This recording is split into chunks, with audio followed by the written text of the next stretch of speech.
Hi viewers, today we're looking at the Excel VBA error formula which converts an error number to an error name.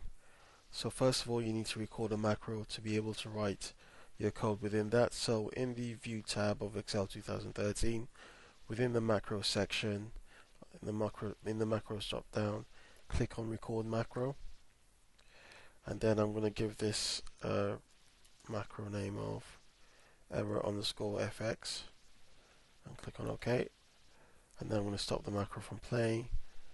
Go back to the macro section of the View tab, click on View Macros and edit that macro. Within that comments bit, I'm going to delete the comments in there, and between the sub and the end sub, I'm going to paste in my code.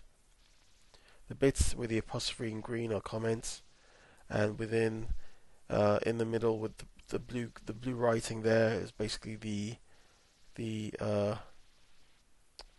code I'm going to use, the Excel VBA code, and you can see it's basically saying debug.print error bracket 13 close bracket. So it's basically saying print this error message in the debugging window, and in order to view the relevant debugging window you have to go to view in the menu above and then click on immediate window, and I'm going to clear this from before by simply deleting that. And so what I'm going to do is press play, and it's going to display the result of this error number 13.